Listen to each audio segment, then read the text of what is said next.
Good morning, Northwest time is 6:52. It's time for your morning sprint. Mark Peterson has a look at our heating up conditions and our smoky skies. But first, our Jack Ferris following last night's primary election results.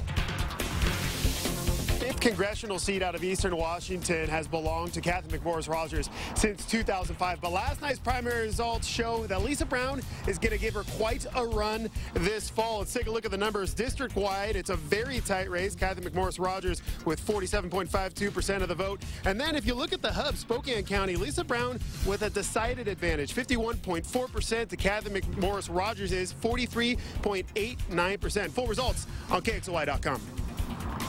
In other races on yesterday's primary ballot, Democratic incumbent Maria Cantwell and Republican challenger Susan Hutchison got the most votes out of 29 candidates vying for Washington's Senate seat.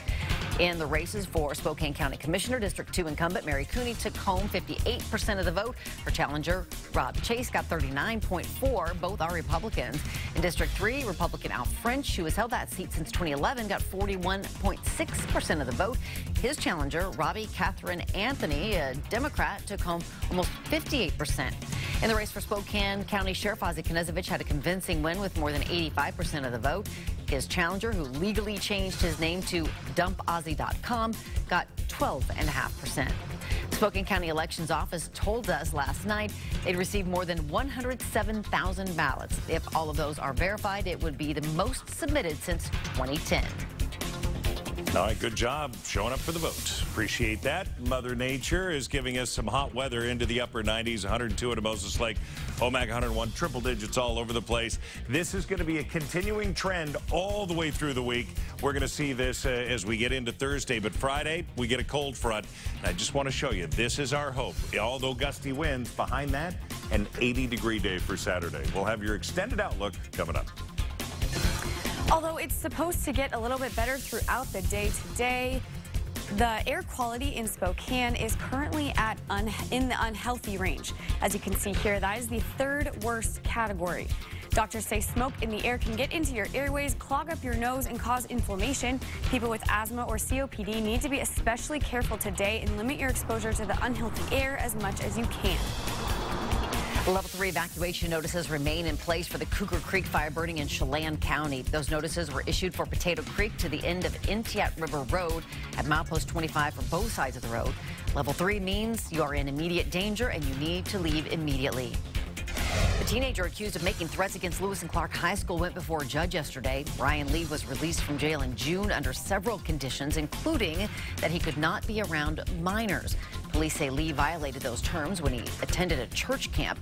He was rearrested, and in court the judge emphasized that no contact means no contact. Lee has now been released back to his parents until he goes to trial.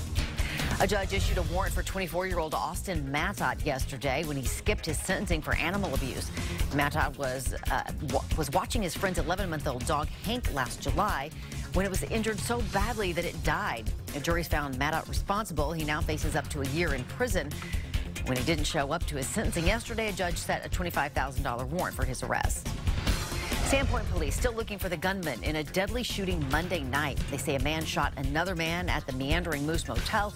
That victim died at the hospital. The shooter's described as dark-skinned, between 20 and 40 years old. He is 5'6" to 6 foot tall.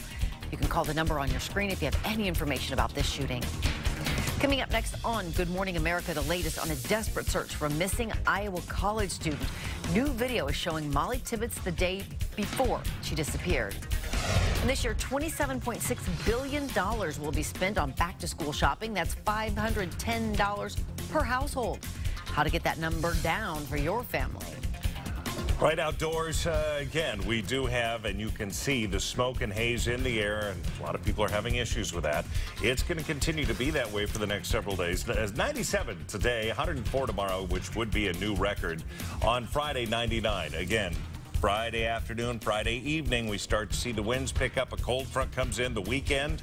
Cooler, 80, Sunday, 84. Then we're back to around 90 for Monday and Tuesday. Overnight lows into the 70s for Thursday morning. Hot, hot, hot. You know, a lot of people have their eyes, looking on the weekend. We have a big soccer tournament in town, all that kind of stuff. All that stuff. It's getting there. Be careful today, please. We'll see you throughout GMA.